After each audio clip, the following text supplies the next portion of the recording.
Holy crap. That wasn't I too am bad. I am so tired of the SSPX and Sene conversation, man. I'm just so done with it. I'm spent. Oh my gosh. I was telling Rob in the green room, it's like now I have burnout on it, but it was cool to have like a topic to talk about for a couple of episodes because it's just been like a content drought going on for a while. So it was like nice to have some stuff going on, but we lost a lot of local subs. I think all our SSPX fans are mad at us for not taking a strong stance on this thing. it's it's just an all around crap situation. Yeah. It's just an all around crap situation. No wonder this show runs at financial loss. Yeah. um, I'm just glad I got to smash some grass into JP3. That's Seti Picante's puppet. I asked JP3. I asked Taffy if he could change it to where I blow away the stupid puppet with the gun. And No, that'll get yeah, yeah, Taffy pointed that out. So we are doing all right. So we're doing that on Tuesday. All right. So we figured this episode we don't really like have like a. This episode is just gonna be like kind of all over the place. We're just gonna be hanging out talking about whatever the hell's on our mind. But Rob had a funeral this week. Mhm. We had 4th of July over the weekend. So the thing is to get back into this, like this next one really is a heavy one. So it's not like one that I could just listen to the audio of the encyclical on my way home from work and then just like jump on and riff on it. It's some very deep stuff. So I bought this book. The Church Speaks to the Modern World. And it's the social teachings of Leo the 13th, basically. And it's just a very dense topic, and I kind of want to do how much did Aunt make of Rob's funeral video. So I didn't know you wanted to post that, Rob, but you sent it to us in the group chat. Well, more like let's just say I didn't want 100,000 people to see it, Aunt. I didn't say it was where it was from, though. I think that song, it brings back such nostalgia for me, you know. I wish I was using my glasses, so I couldn't zoom in. I wish I could have zoomed in on the priest sitting there, like performatively singing along to it with his legs crossed. We could see his legs crossed, Oh. but I couldn't really see his face or anything. But it's you have to understand, my mom would play these Novus Ordo bangers in the car when I was growing up. Like my mom would play these songs, and especially after they got back from Medjugorje when I was a kid, like my mom would really sing these in the car. When I die, I hope my nephew films the funeral for Clout and Trad Bugs. I didn't get the Trad Bugs. Oh, I stole it. So Rob sent us the video, and I was just like, "This song is great." Like, it's one of the. It's like a, what do you call that? A guilty pleasure. You hear it, and you're like, I hate this song, but really you like it. But why was it the responsorial psalm? Oh, it was it? I didn't know. It was. I thought it was like a communion hymn. No, that was the responsorial psalm. So Rob wanted this title and topic tonight because both of us had last weekend kind of checked out of social media and just went and like lived our lives a little bit. And Rob took his kids quadding and four-wheeling and stuff, and I went out on the boat and watched fireworks from the boat. And I actually have a story that I want to tell, but I can't tell it on this side. I tried to get into it with Hitchborn a little bit, and I can't do it without you. Like, I need you to bounce on. Like, Hitchborn, I tried to delve into it a little bit, but it just wasn't the right. He didn't know how to respond properly to the stuff he was hearing. I don't know. It just would have been better if you were there, because I could have, like, it was a very Anthony story, you know. So, and I didn't sure it is. I didn't want to seem like I was gossiping with Hitchboard, so I'll do it tonight over on the other side. But how was your time away? The weekend was good. The weekend was very good. The funeral ruined it afterwards, but the weekend was good. Yeah, the funeral, man. It's like when you're going to a Novus Ordo funeral that you have no say over, you're playing Novus Ordo roulette. Like, you don't know what you're going to get. It could be a total disaster. It could be, you could possibly So get this was the same church, same priest as my grandma's, and they told the priest they wanted it the same as my grandma's, the exact same. So I knew what we were walking into, right? But we had asked the priest if he could say something about communion, because at my grandma's funeral, for those of you who didn't hear that a couple months ago, one of my family members who isn't, they were probably baptized Catholic, maybe at first communion, but nothing after that. For 15 years.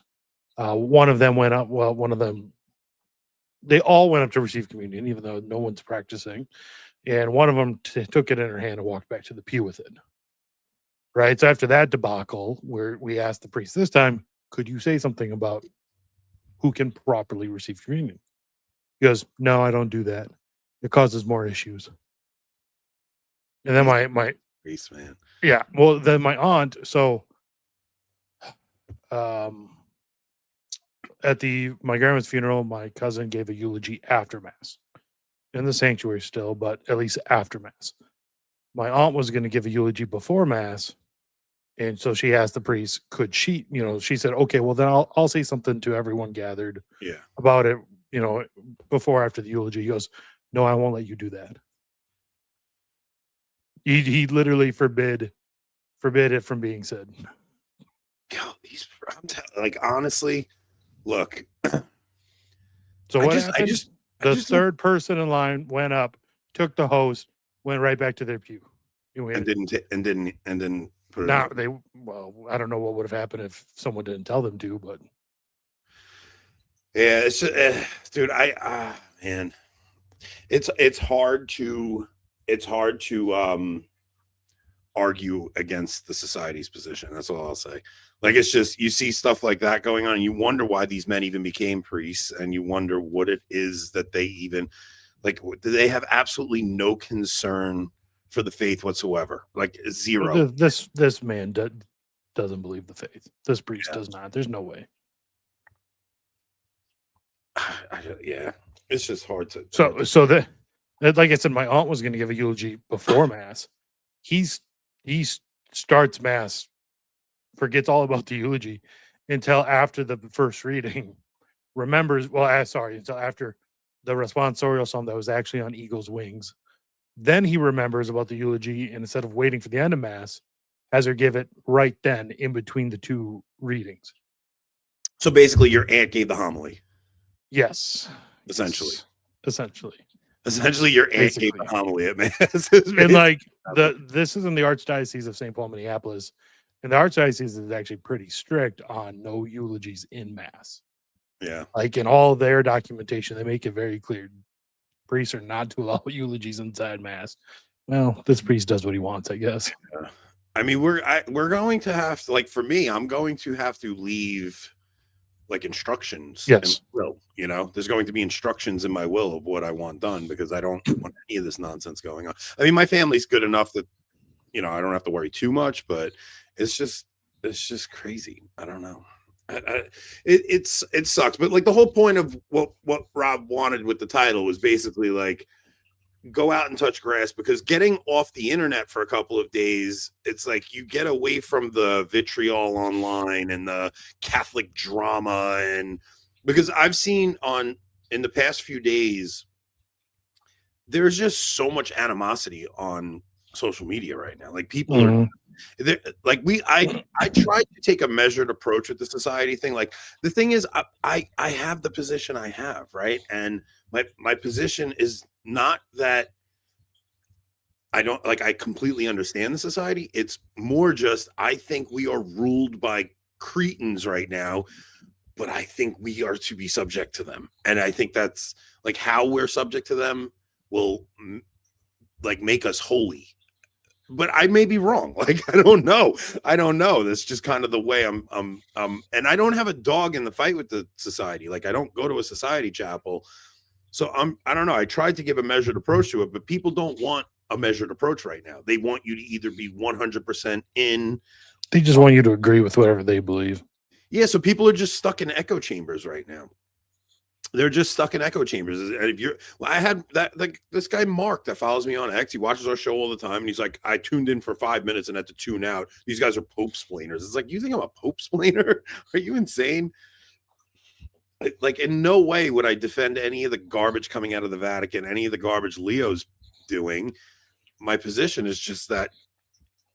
Okay, so you know what? Why don't we do the Esquire video real quick? Because like I Catholic Esquire is my friend. Like I watch all of the stuff he puts out, and he put out a video today that I like the argument didn't logically follow what he was saying.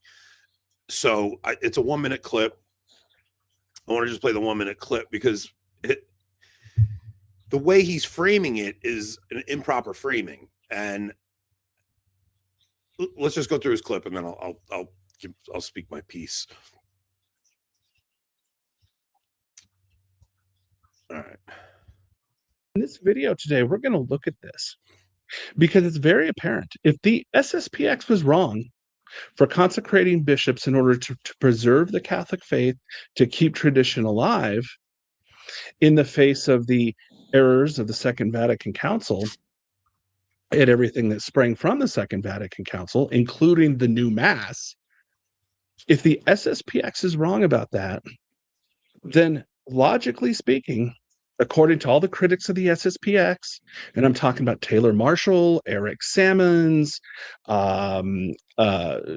Joseph Shaw, all of these guys who claim to love tradition, who claim to love the traditional Latin Mass, who claim to be submissive and obedient to Leo, all of these guys need to accept the logical consequence of their position, and that is the Traditionis Custodes is correct.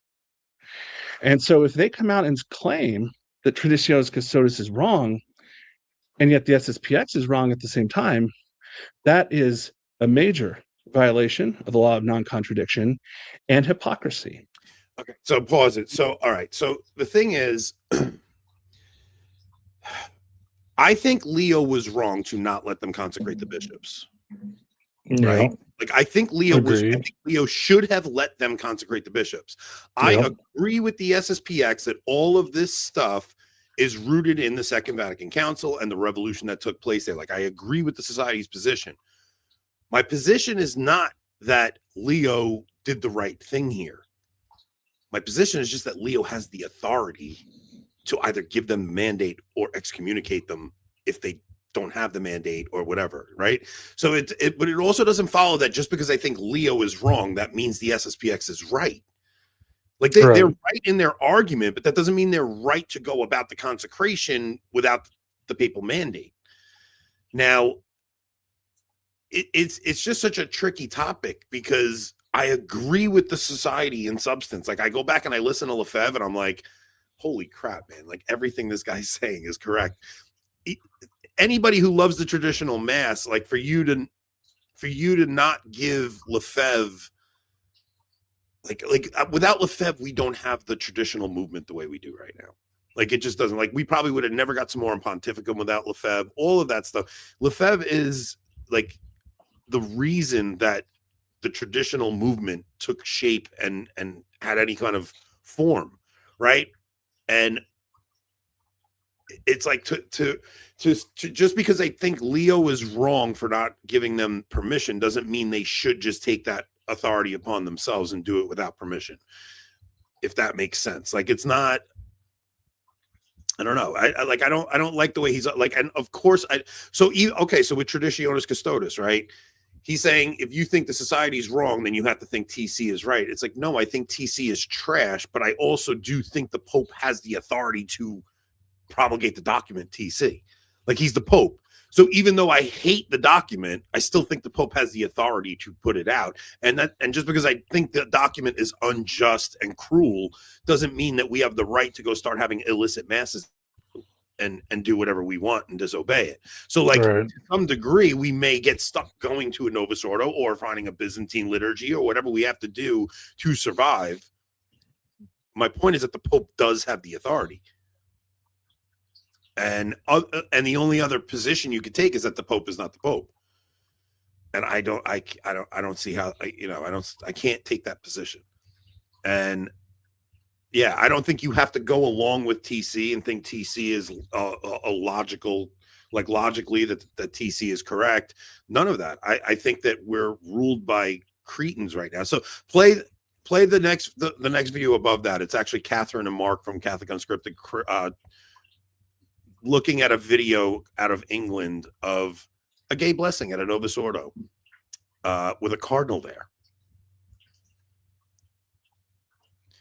which is like, when I saw this video, it's like, you know what? It's like, if they could do something like this,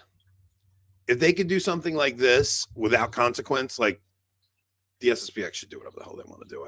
Like I'm almost at that point when you see something like this.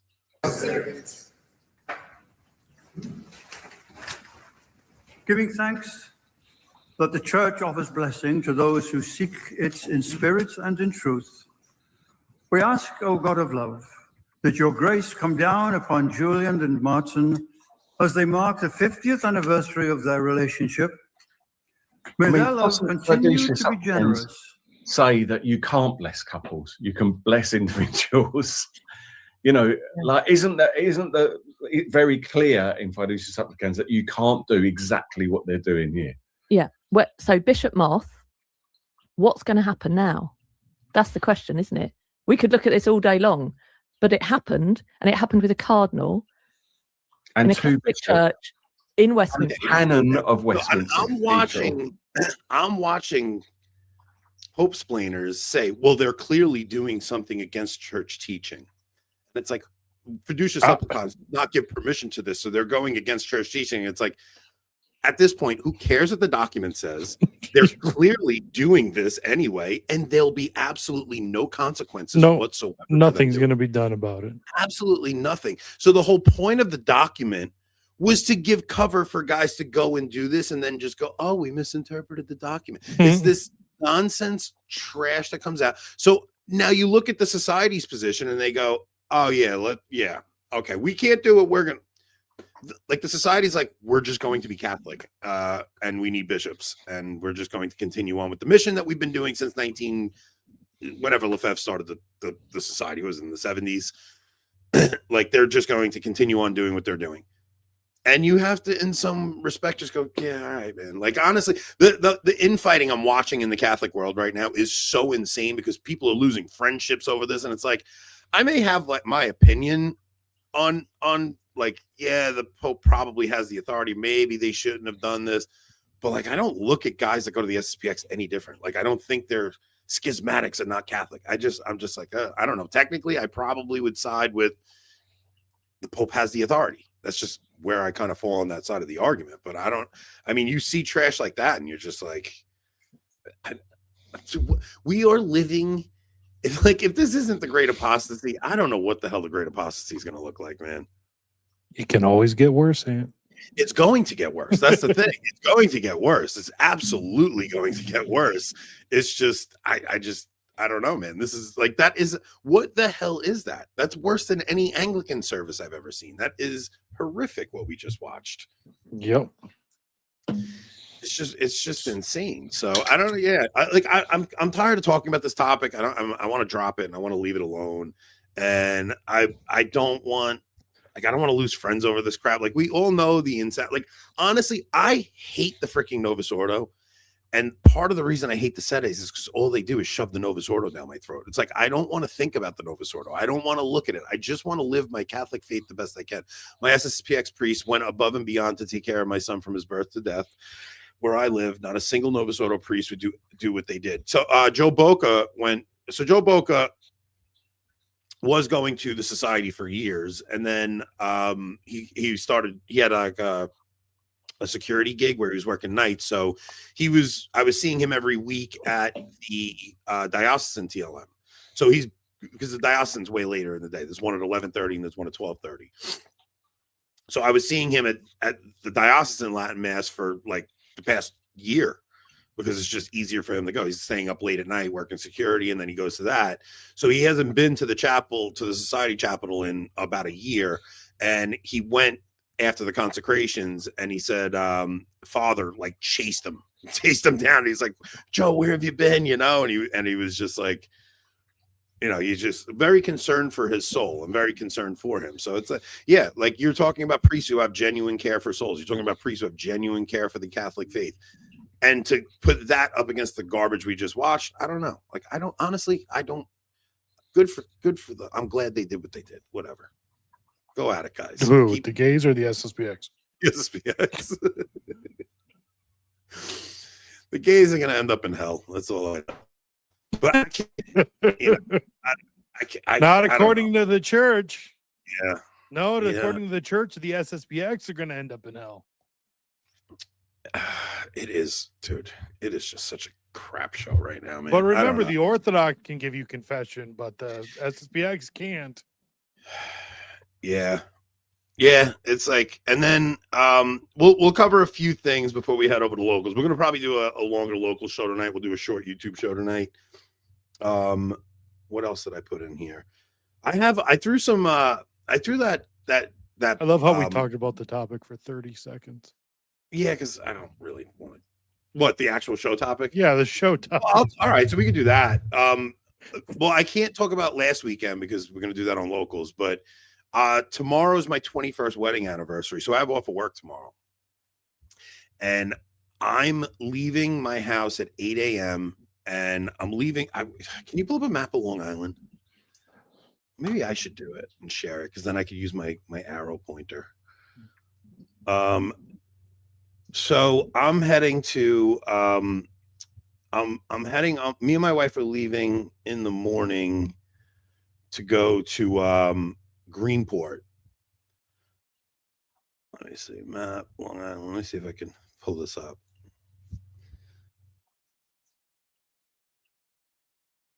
Let me see if I could share screen here. Share screen. Map Long Island. Here we go. I can do this. I got this, guys. This is big, guys. What? I can do this. What kind of map is this? I don't know. I'm just pulling something up so you can see. This is terrible. Oh, you can't even see my pointer on it. There was no point in doing this. You got a better map. Pull up a map of Long Island. I thought you would see my all right. So you're gonna zoom in about halfway on the island on the south shore, and you're gonna see Patchogue. It's gonna be further east. So all right, so now you see Long Island, right? You see the bottom of Long Island, and then you see that barrier beach, right? And you see that body of water in the middle, right? Yeah. So all right, so that barrier beach, that's Fire Island. And you have the south, so that barrier beach that you have, that's the barrier beach right there. The ocean's on the side where your arrow pointer is. Oh, Cherry Grove, that's the real gay Cherry part, Grove, right there, exactly. Okay, so where your arrow is the Atlantic. Okay. Yeah. On the inside, on the other side of the barrier beach, that's the Great South Bay. So Yeah. right about where you are is it's probably a little further east is Patchogue. Right, So go a little Patchogue Bay. further east, right there, Patchogue Bay. So I'm gonna go out there and I'm gonna go in the Great South Bay and I'm gonna head all the way east. So go east further. Now you see that little crack where it leads out to the ocean right there? Right there. That's Moriches Inlet. So I'm going to go from Patchogue out to Moriches Inlet. I go out onto the ocean, and then I go further east on the ocean. Because if I stay in the Great South Bay, I have to go 5 miles an hour the whole way. Keep going.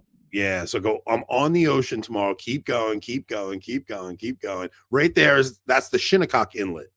Okay. So I come in the Shinnecock Inlet there, then go north. And then you see that channel right there that goes into that next body of water. Those are the locks right there. Okay. I have to go through those locks and then into the Peconic, which is the in between the two forks. And then I got to go all the way east and I got to go basically almost to Montauk. And you'll see Greenport on the north side of the south side of the North Fork is Greenport all the way out. All right, and that's where I'm going to head. It's going to be like a 3-hour journey with a long ride on the ocean tomorrow. So we're getting up about 8 a.m. to go because we're getting thunderstorms and bad weather in the afternoon tomorrow. So I'm getting up early. It's my anniversary, 21 years, and we're going to take that trek, and then we're staying in Greenport for the weekend. And I'm going to not touch grass, but I will be touching plenty of water. I have a bunch of cousins coming up and renting a house about half an hour away from us. And I'm going to get up really early on Saturday and take the quad, the side by side. How long do you have it? Oh, I bought one yesterday. You bought it. Bought one, so yeah. Rob last week, he's like, I'm renting one to see if I like it. And if I like it, I might buy one. And he wound up buying it. Good for you, man. They're so much fun, aren't they? It's a lot of fun. The one I rented over the weekend was much more of the like workhorse on the ranch sort of, side by side. And it was not super fun on the trails. Like it was rough riding on the trails. So the one I bought is much more for the trails and should be a lot funner up here.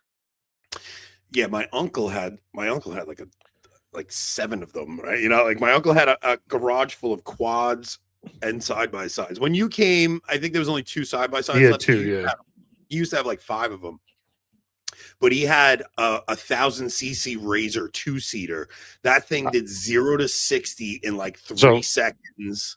Mine's a 1000cc 4-seater.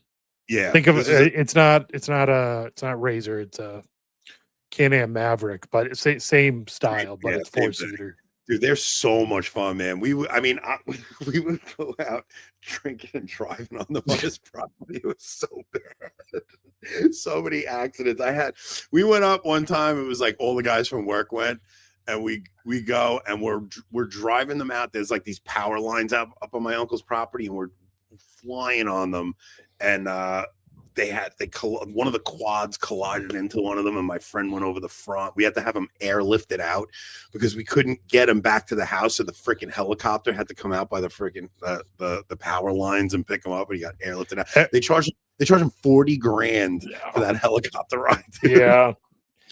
Every time I heard, cause I know your uncle sold that house up there, but every time you went up there and used those things, you broke one.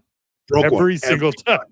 Every time. It was never like Ant's gonna have to come here and you'll have to take him on. I'm like, yeah, but he's not allowed to drive. He breaks. Well, I never broke one. I never broke one. That's what's funny. It was always people I brought that used them, and they broke them. It was every time. It was either my brother-in-law broke it or my son's friend broke it. I never broke any of them, but they were never like $500 fixes. They were always like $2,500 fixes. And my uncle was so mad at me every time. He always paid to fix it too. He never took money from me. It was just so nuts. But they're so much fun. They're just dangerous, man. I mean, you're going to be careful on it, but like when we would use it, like my son's friend was drinking and driving on the thing, and he hit a tree stump, and he freaking bent the whole frame on it. Well, so Hope's nieces were killed on one like 3 years on a quad, ago. Though, right? No, it was a side by side. Really? So it took a long time before Hope was comfortable with this idea. Yeah. You just have to be cautious on them. I know a few people that died on quads. I know at least 3 people that died on quads.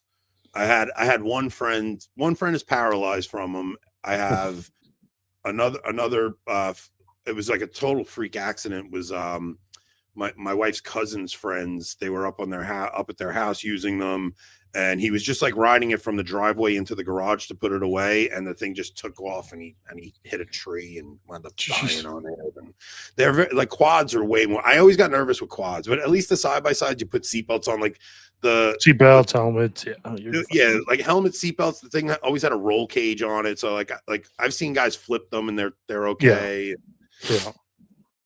You just got to be careful on them, but it's just like when you turn the social media off and you get out of your house and you go live a little bit, you kind of forget all this crap is going on, and then you're just reminded of it if you got to go play Novus Ordo roulette. Like if you're not at your home place where you like to go to mass, you never know what you're gonna get. What really I won't say like it didn't anger me, but what like bewildered me was seeing the number of people, especially people who claim to want to live traditional lives, post about this sort of stuff on literally on the 4th of July. Yeah. You know what I mean? Like Yeah, it's nuts. yeah, how what could be more modernist than a lay person complaining about church politics on the internet on on a major national holiday? 50th anniversary of our country. It was a dude. We were out and just like I saw some of the videos you sent me, and you're just like walking around. It was like such Americana. It was like Yes, like yeah, small man. town Americana, just people out walking around the town. You guys are just all hanging out, and you stay for a fireworks show and stuff. Like there's something very and just getting people together like that. Mhm. The 4th of July, I do like for that reason, right? Like you get groups of people together. Everybody pulls their lawn chair up, and they just kind of pull up a seat and they watch the fireworks. Like we watch them. I got to tell the full story on the other side because I can't really tell it. But like me and my wife were watching them from the boat. We had people that were supposed to watch them with us, but they didn't. They had a blowout. And so we dropped them off, and me and my wife go out to watch them. And we're just sitting on the boat, dude. And from the South Shore of Long Island, you're on the coast of Long Island, and there's 30 fireworks shows going on all up and down the coast, and you're just seeing the whole skyline lit up. And then out of nowhere, these 2 bolts of lightning, like I'm talking cloud to ground lightning, hit the water like a couple of miles out from us. And it lit the sky up more than the fireworks. That's And cool. I just went, Nicole, we got to get off the water right now. Like, Yeah. and then we get off the water, and I'm talking 80-mile-an-hour winds come blowing through, dude. Like people's trees got knocked, and it was literally a 10-minute storm where these winds came through. People's trees went down. My in-laws, there was a guy had a bonfire on the beach, and they live on they have like dunes by their house. They're up on like in this dunes, and the wind came in and blew the fire onto the dunes. The dunes, because it was so dry and hot in the days leading up, the dunes lit up, totally engulfed in flames. They would have lost the entire dune if it wasn't for the rain that followed the wind. Like it was all over the news. The whole, like half the dune burned up, and then all of a sudden it started raining and it put it out. Thank God. But everything was just like bone dry because we had this heat wave that came through before that. I had Bobby and my sister out the week before. We had a week-long heat wave where it was 100 degrees out, man. And Bobby came out. We took Bobby and Chrissy out right after they got engaged, and we're out on the water on the Sound on the North Shore of Long Island, and it's nice and cool because you're on the Sound and the cool breeze from the Sound. We take the Connecticut. As soon as we pulled in the marina in Connecticut, it felt like we were driving into an oven.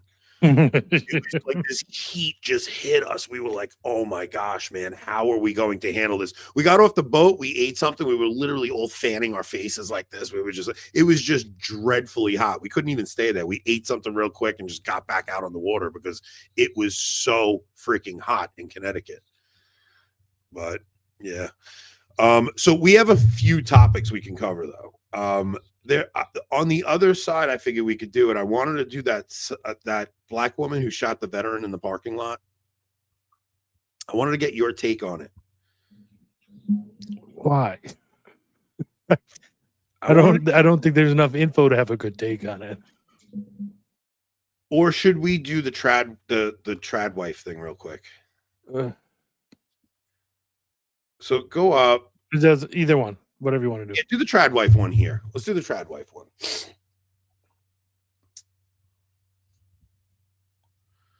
I want to do the trad wife one because this one's an interesting one.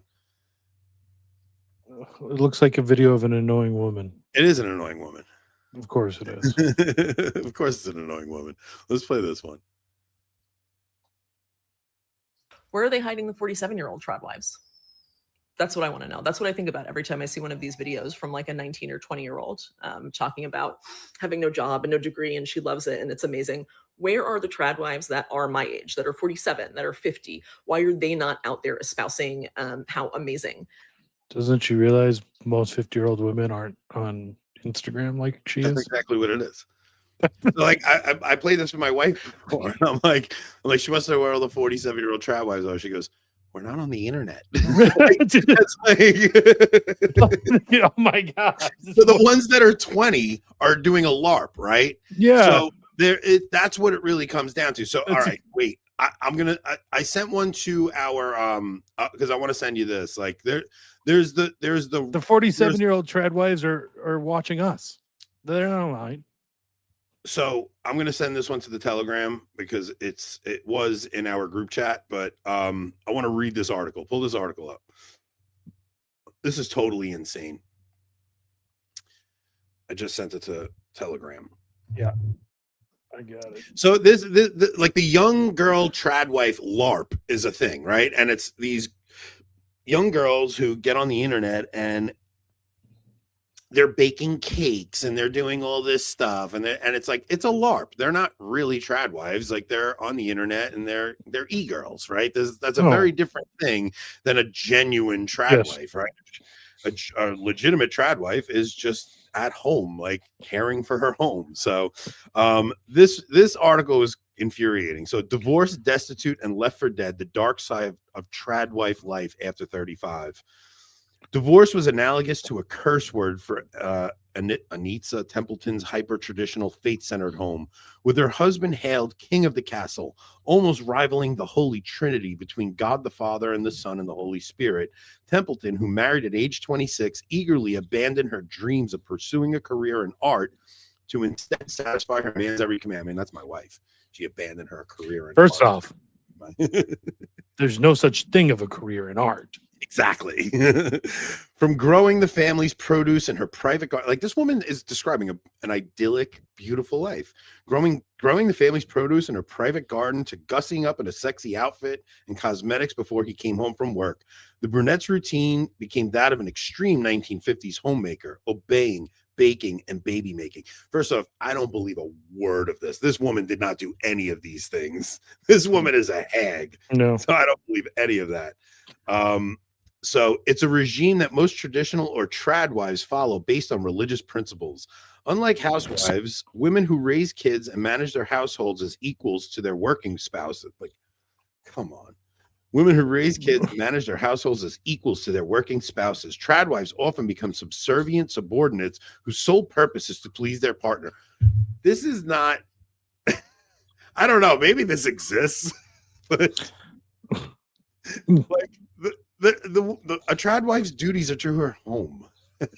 It's like, it's just so dumb. It's such a caricature and a cliche. But by 36, Templeton found herself feeling like a prisoner in her marriage, which ultimately ended in the once taboo D word. And the mother of four shared that her biggest challenge post-divorce was navigating life without a solid education, professional resume, or real-world experience. The New Jersey native is just one in the rising army of former trad wives who, after saying "I do" to a life of submissive servitude, oh man, no, that's they make it like trads are keeping their wives as slaves. It's so what's that stupid show? With Gideon or something, right? With the red. Yeah. What is it? The housemaid thing. Come on, guys. Handmaid's Tale. Yeah. That show one-shotted women so bad. So bad.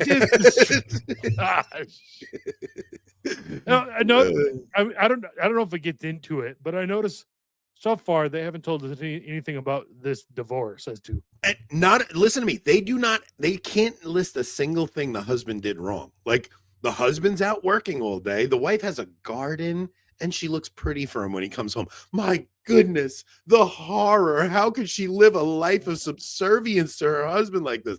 It's like, dude, my wife, I come home and my wife, like yesterday I came home and my wife decided she was going to paint all the doors in my house while I was at work yesterday. And I come home and my wife is covered in paint. And I'm like, what are you doing?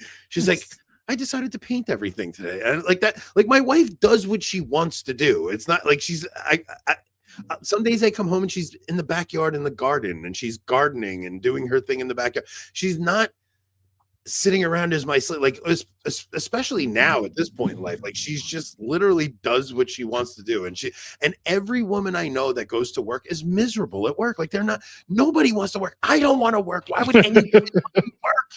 I would give anything to not have to work. It's so insane that people think that they want to work. Guess what, guys? Careers aren't fulfilling. Stop telling people they're fulfilling. They're not really fulfilling. That's really what it is, right? So people think you're going to be fulfilled in a career, and you're definitely not. You think you want them to be fulfilling because your normal life isn't fulfilling. That's what you're getting wrong. Yeah. Your wife outside of work is supposed to be fulfilling. Right. So like I am not. I go to work. It's just a way to provide for my family. Like it's just all it is. It's just the thing that brings the paycheck in to pay the bills, to do the thing I actually care about, which is being a husband and father. Like that's my purpose. My purpose is being a husband and father. I don't give a crap about they're the opposite of fulfilling. Yeah, absolutely, man. Like whoever's feeding anyone this nonsense that like you're gonna be fulfilled from your career. Like men aren't fulfilled in their career. It's so dumb. People who say they be bored at home are boring people. Yeah, my wife's never bored. Never, ever, ever bored. Ever. Because I watched a clip of LeBron James recently where he was like, I don't know, I couldn't have my wife just sitting. I could never marry like a stay-at-home girl who like is just sitting around on the couch all day while I'm out working. And first off, the man doesn't know what working is. But the point is, like, I'm not kidding. I'm married 21 years tomorrow. I have never once come home from work and my wife is sitting on the couch. Never once. Like my wife doesn't sit on the couch. My wife is always doing stuff. She's constantly doing stuff. I've never seen her not busy. She's got a ton of stuff to do at our house. She's constantly doing my I can't tell you how often the furniture is changed around in my house. Nuts. And then I'll come home and I'm numb to it now because it happens so often. And I'll come home and I won't notice that the whole room is rearranged. And she thinks I'm like, she's just like, how do you not notice that I change? I'm like, because you change it twice a week. I'm like, I don't know. You had it like this last week. It's like, how often can you change the furniture around and you think I'm still going to notice? It's not something that crazy. I don't know. She's moved her computer desk from the dining room to the living room to the bedroom 87 times in this year alone. Meanwhile, Ant's changed the studio once on this show in 4 years, and it was the most controversial thing he's ever done. It really was. I upended my entire house to put this studio together. All right. So, and Templeton shared that her biggest challenge post-divorce was navigating life without a solid education, professional resume, or real-world experiences. The New Jersey native is just, we went through all this already. So there aren't a lot of trad wives over 35 or 40 because the reason I put this article after is because this is a response to that woman asking where all the 47-year-old trad wives are. There aren't a lot of trad wives over 35 or 40 because they've either got divorced and moved away from the lifestyle after learning how toxic it can be. Templeton, now 43, a women's advocate currently based in Denver. So this woman was a conservative trad wife, and now she's a women's advocate. Like this woman was always a freaking women's advocate. Yeah. Get out of here. Online discourse around the former trad wives erupted recently after Jessica Valenti, a New York City feminist, speaker, and author, asked a seemingly lighthearted question on social media. That's a video we just watched. At a certain age, I got to the point in the marriage where I was like, OMG, is this really what I want to do with my life? What comes after this? It's like, first off, it's not like her husband abused her. It's not like her husband cheated. At a certain point, she got to her, she's got her children and her husband. At a certain point, she went, does she have children? Because you imagine being one of her children and hearing her say that? Dude, is this really what I want to do with my life? What comes after this? These women, I'm telling you, they're on social media. They get a DM from an old guy on Facebook or something like that. So these women always think the grass is greener somewhere else. So they throw a nuke into their own home and rip their family apart because they think they're going to find something better. Now look at her. She's a 43-year-old hag with nobody going around as a women's advocate. Because what else is she going to do? And then she's going to be 50 one day. Her children aren't going to talk to her because she torpedoed their life. Yeah. And she's going to be alone at 55, 60. Mhm. It's crazy what some of these women do. It's so much of it is because these women are told that they're worth way more than they're worth. You know what I mean? Like that they deserve everything that. And they think they're going to go onto the dating market at 40 with 3 kids, and guys are going to be dying to hang out with them. And what they really like, especially in the modern dating world, guys in their 40s are not looking to like. It's not like it used to be. Like if a guy gets divorced, he wants to get remarried. Like these guys are just running through these women, like, and so they're getting treated like garbage. They're just you see the freaking guy up in Maine getting accused of rape in a situationship at like 40 years old. It's like these women have no idea what they're setting themselves up for, man. Wait, I just wanted to read this one more paragraph. You can leave it down. I'll just read it. Of the trad wives who do stay in their marriages, she believes they have become dead inside, and that's why they're not promoting a lifestyle like the young, popular trad wives online. Older wives are keeping their heads down, getting their teeth and gritting their teeth and waiting to die because that's all that's left for them. The projection there is astounding. Dude, let me just tell you something. I can only speak from my firsthand experience. Like, me and my wife are getting older now. We're in our mid 40s. Like, it's exciting to like do things together. Like, I don't know. I was talking to a couple of guys at work the other day, and like some of these guys are just miserable in their marriages. And I'm like, maybe I really am like the one person who actually enjoys their spouse. Like I like my wife. Like we go and do things together. We have fun together. I'm excited to go away with her this week. We're going to have fun. I'm not even trying to be wife guy. Like it's just, I enjoy her. She's fun. I don't hate her guts. When I hear guys talk about their wives, like they hate their wives, I'm just like, how did you get yourself into this mess? Like how do guys get into a situation where they don't even know the person they're married? Like people get married and then I think people just let their relationships get totally like they just let their relationship die, man. I don't know. I don't get it. Like, you know, at some level, like I understand having separate hobbies, but the couples that have separate hobbies that take them like physically apart for like whole weekends at a time seem weird to me. Did you see Matt Rife's tweet today? Who? Matt Rife said something really funny. I don't know who that is. He's a comedian. He was talking about guys that play golf. It was actually really funny. I gotta find it. Hang on. He said, hang on. Dudes who love golf, just get the divorce already. Like it was just that simple. Like guys who are off every weekend at the local golf course and their wife's doing something totally different. It really is nuts. It's like, just get the divorce already. You guys don't like each other. You're just looking for an excuse to get away from her. I really, I can't like, there's things I like to do that Hope doesn't like to do and vice versa. Yeah, like you go to the gun range and you're shooting. Right, but even then, I'd have more fun at the gun range with her there. Yeah. Like, there's almost nothing in my life that isn't better with her and my kids around. You know what I mean? Like, I mean, for me, it in the summer it's the boat, in the winter it's snowboarding, things like that. Like my wife comes with me on all that stuff. I don't have like a separate hobby from her. You know, it's like, I don't know. I don't gamble. I don't know. I look forward to my weekends to go and spend with my wife and kids, and we just go and do stuff together. And it's like the highlight of my life. I'd rather be doing that than anything else. Mm-hmm. Yep. Yeah. You want to know something? She's on the other side of that wall, and she listens a lot of times, Hope. But not even that. Like, I'm not saying there's like you shouldn't have.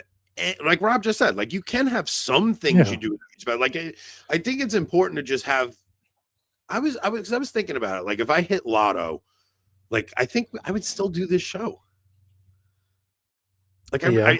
if I hit lotto and I did not need the money whatsoever at all, I think I would still do this show with you. I enjoy doing it. I might not do every two episodes a week. Like I might say, all right, we'll cut it down to one episode a week. You know what I mean? But I don't think I would stop doing it. Like I enjoy coming on and talking with my friend and getting a chance to talk. I don't gamble except that time when I gambled and they gave me 16,000 extra.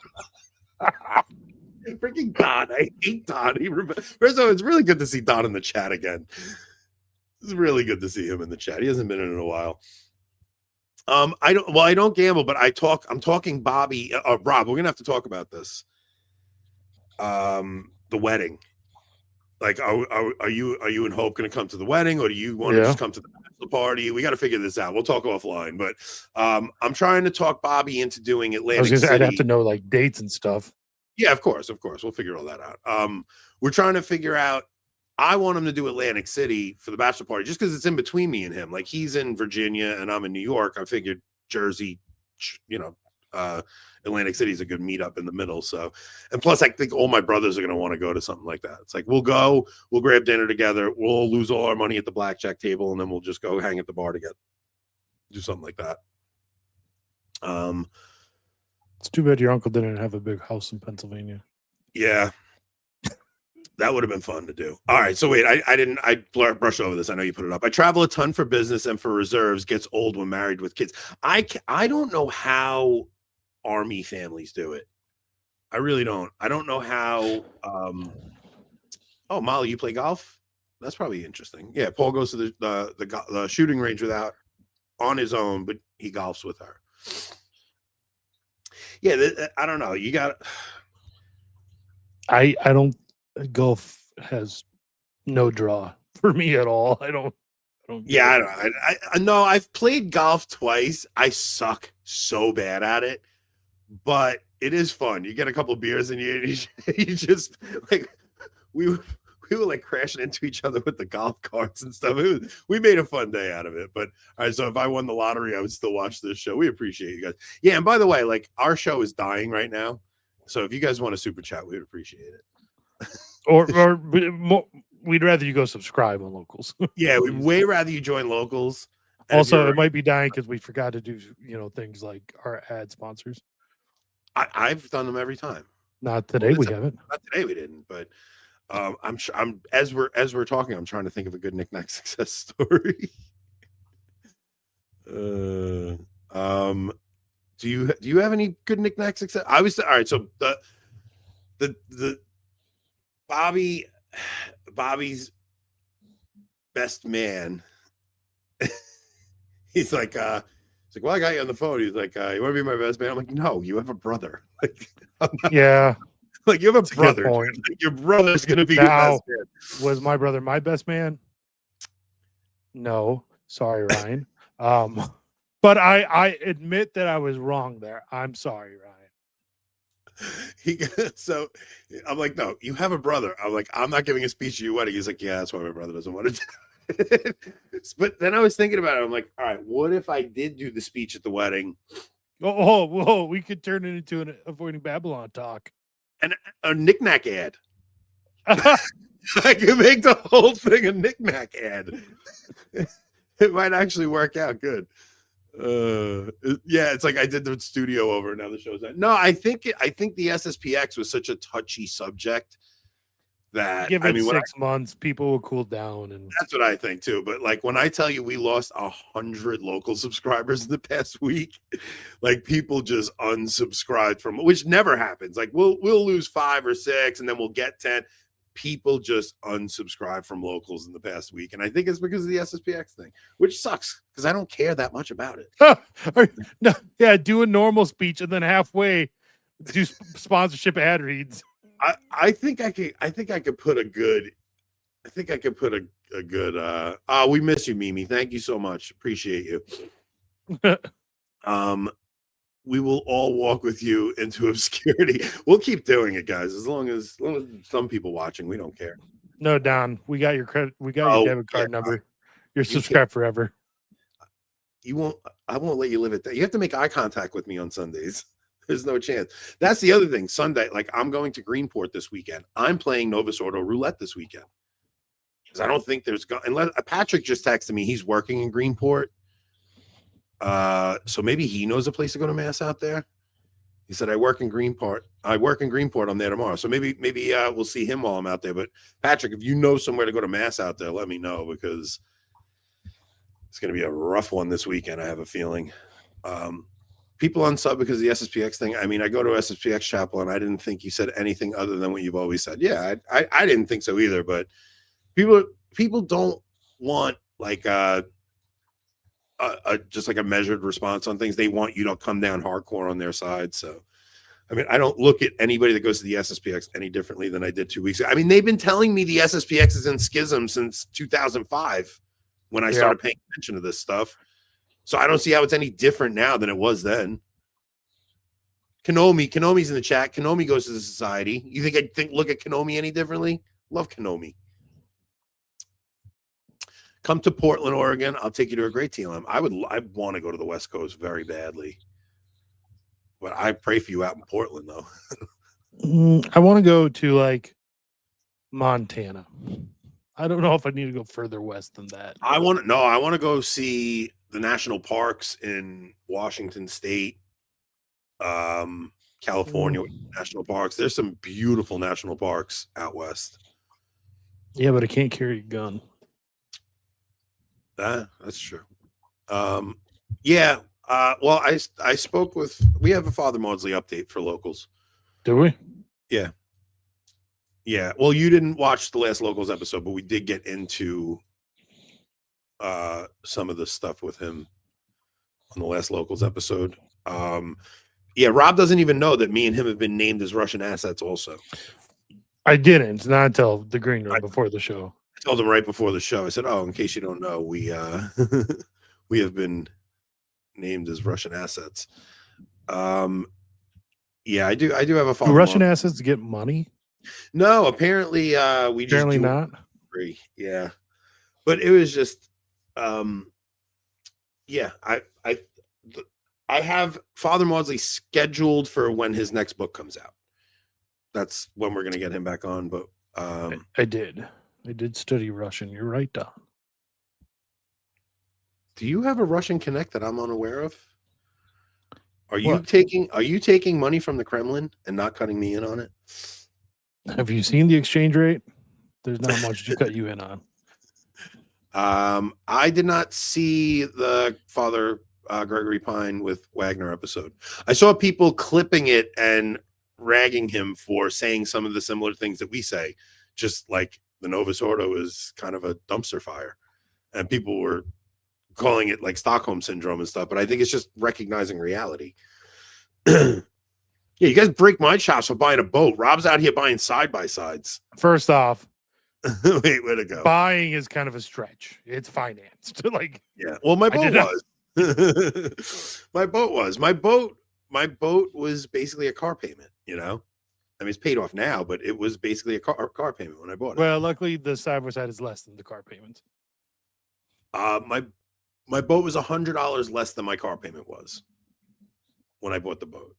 It was $100 less than the car payment was until the motor blew and I had to dump. Now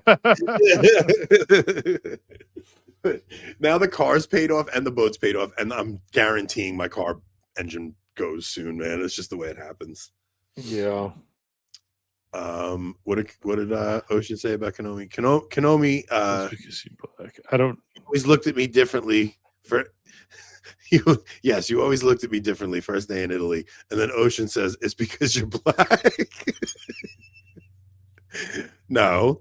Well, technically, yes, because I thought Konomi was like an African migrant in Italy when I first met him.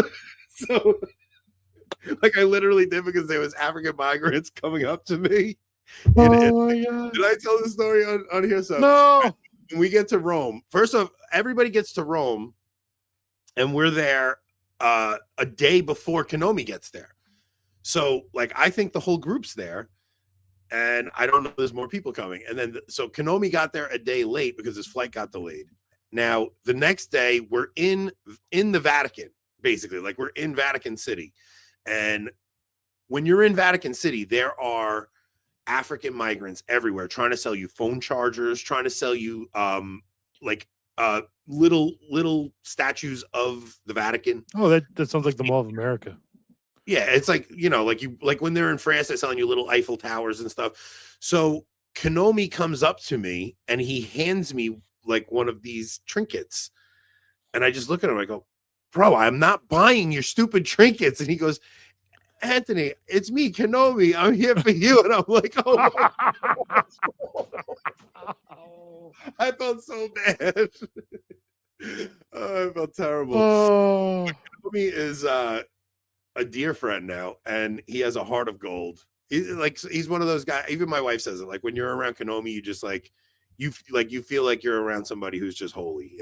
He kind of just like puts all. You feel like you're hanging with Jesus when you're with Konomi. He's a beautiful person.